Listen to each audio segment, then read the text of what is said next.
there. Quick little video to show you what is in bloom right now that you might be interested in as an herbal remedy. I'm walking around the campus of Reinhardt University and I saw this specimen of elderflower, and I would like to show you what it is because you will see it too. Now that you know what you're looking at, just driving along you'll see them in bar ditches. So let's take a look at that elderflower. All right, we're starting here a little bit further away, and the elderflower are the white flowers that you see on this bush over there.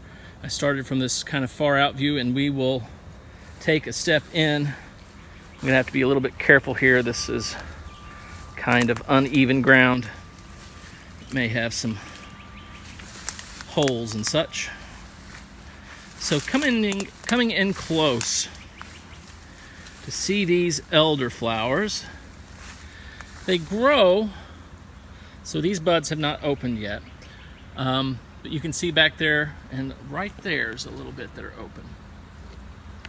These grow in clusters, and they're very planar clusters, meaning that all of the flowers kind of fall on the same plane like a dish. And each one of these little flowers, if pollinated, will turn into an elderberry. Now, elderflower is one of the key constituents in our immunity booster tincture. And I'm going to pick this little cluster right here and kind of look at that a little bit more closely. Now, you'll see on the back, we've got these little stems, kind of struts, that hold this cluster of flowers open. And if we zoom in pretty close, they are a 5-petaled little flower with 5 little pollen pistils. And you pick that flower off of the stem, and it goes great, makes kind of a lemonade elderflower cordial. And it is also a great herb just to make a tincture of for the immunity properties. Now, one word of warning. These stems here on the back, these green stems, they are mildly toxic. So what you want is the flower and not the stems. Now, don't get too worked up about saying that they are mildly toxic. What that means is if you eat the stems, you will probably get a little bit of a bellyache. You might feel a little bit nauseated, but it's not going to kill you. Okay?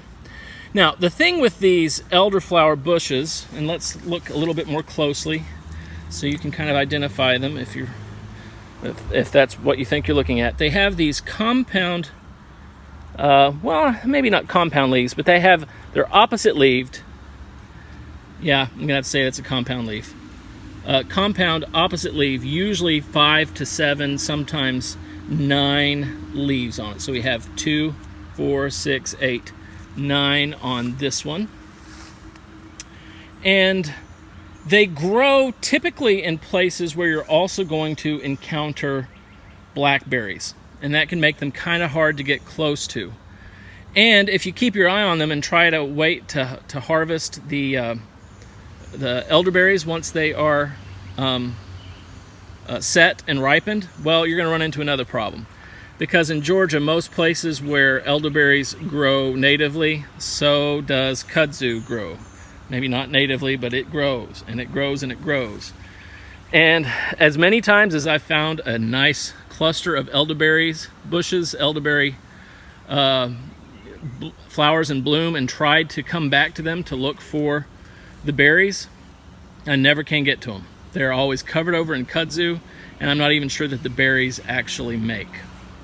So I have transplanted some of these that I found growing wildly at Rote Mill Park into my yard. They haven't bloomed yet, but eventually they will, and then we'll have our own elderberries. Okay, so as you're driving and you see these big platters of white blossoms, know that that is free immunity health for the taking. If you can get to them and get to those flower clusters, pick the flowers off the stems, make you a tincture, and that's good for your health. Great. See you at the market.